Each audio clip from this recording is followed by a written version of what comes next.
Well guys, what better way to break in the new motor than pulling a heavy load? Well, it's not too heavy, but 6,000 pound truck and I don't know, maybe 1,000 pounds worth of garbage. But yeah, so I've got 60 miles on it so far. Runs like a champ. Already did a hot retort. So let's get this shit home. But there's the engine.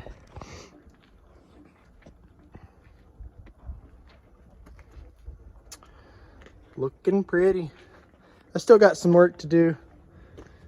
I'm gonna build a reservoir right here for the window washer fluid, and then I got to build a new fan shroud. It's gonna be aluminum like that right there. And then that's it under the hood. Everything's done.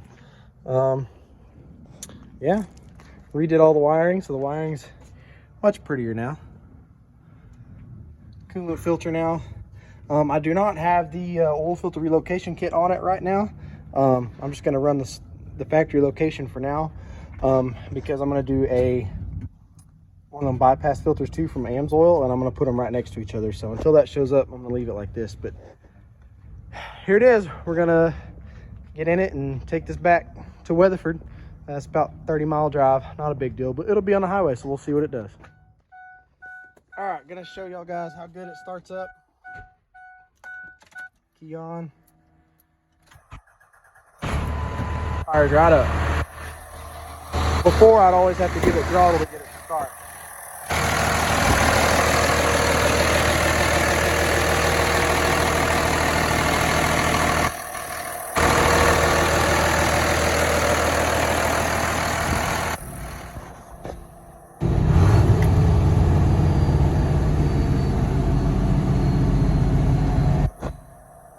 Alright, about to get on the main road here and head to Weatherford. This will be the first time really pulling with it since the rebuild.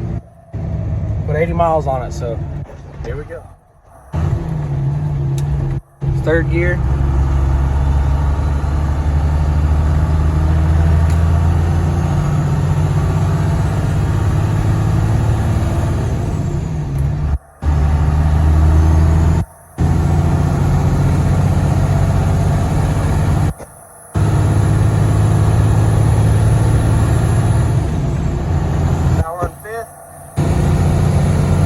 Pounds of boost, 37% throttle, 850 on the EGTs.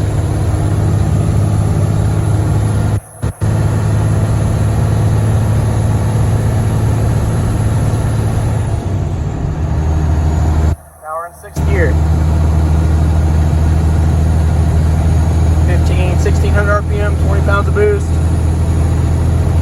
I mean, as of right now, it's pulling great. And I've designed the compound setup to where I'll be able to run at 1900 RPM, which is 65 mile an hour, all day, every day, with no matter what I put behind it.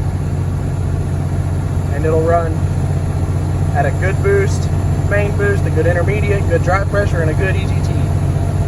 And above all, good coolant temps.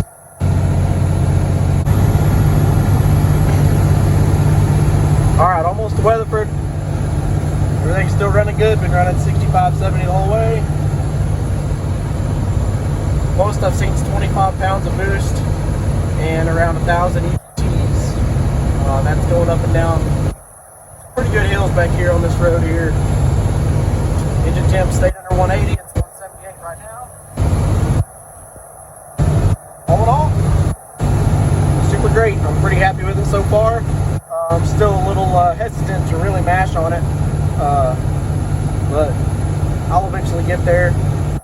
More comfortable I get with it, but I'm gonna get to Weatherford, unload all this, and then check for oil leaks and, you know, all the good stuff whenever you first put a motor together. Anyways, let's get to where we're going and we'll check it out. All right, we made it to work without issue. So I'm gonna get unhooked and then I'll show you guys a little bit more about the engine. Also, when I redid everything, I put a 12 valve rod on the end of my shifter, so it's pretty cool. Adds a little bit of weight to it, so it shifts a little smoother now. yeah, I like it. So, yep, I'm gonna park it and get unloaded, or get unhooked, really. I'll show you guys the engine and a little bit more about it. Made it.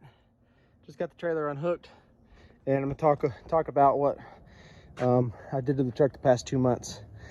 First off, I pulled the tank, cleaned it. I put in a sump, and I also put in an air dog. So the original truck, or the original fuel pump, was the Ford factory lift pump, and it was great, but once the filter got dirty, it just would not pump any pressure, and I was changing fuel filters every 5,000 miles, and it was a pain in the ass. Anyways, so put an air dog on it. Now we're golden. Here it is. Y'all seen the batteries before. Redid all the wiring. All my fuses are there now. The block. This is a regulator and solenoid for the exhaust brake, which is not on because I didn't have enough exhaust pipe to rebuild the downpipe. So I've just got about an 8-inch downpipe is all there is right now.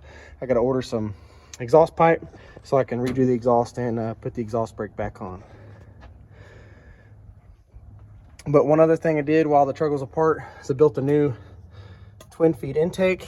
It's a 1/2-inch aluminum plate, and can't see them, but that is 3/4 inch stainless steel flange I had machined, and it is an O-ring boss on the bottom, so it has an O-ring seal, so I don't have to use a gasket anymore, because I was always having trouble blowing those gaskets out no matter how good I'd seal them.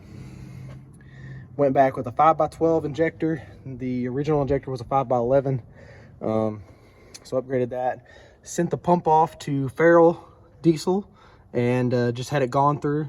I don't know what the flow rate is at. I need to get that information, but it's got a lot more fuel than it had before, I can tell you that now. And here are the turbos. The top is a HE351, and then down there is a, can't really see it, but a VS Racing 66mm.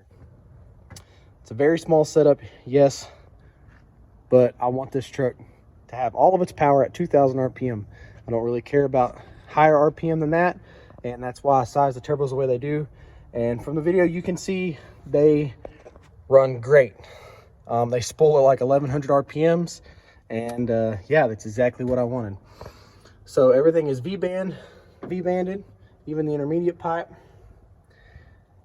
So I did that because I'm tired of doing boots, and I needed to work on aluminum welding, and I can tell you what, after lots of practice, I've gotten a lot better. So it was a lot of trial and error, but finally got better at it. I do have bigger valve springs in it. This is the original head. It was not cracked, which was amazing. After 600,000 miles, I had no cracks. So I just had it decked, 6,000 off of the block and 6,000 off of the head. Went ahead and had the block O-ringed instead of the head. Fresh Cummins head gasket on it, and some exotic head studs. And then same diesel power source filter, 4-inch intake. Built a new box. Not finished with it yet, but I wanted to drive the truck, so it is what it is. Yeah, there she is, running good. And I'll show you a better picture of the shifter. I don't know what I'm gonna do, like if I'm gonna seal it or clear coat it or what, maybe get it powder coated, I don't know yet, but we'll see. Anyways, thanks for watching, and yeah, hope you all enjoyed it, and if you have any questions, let me know.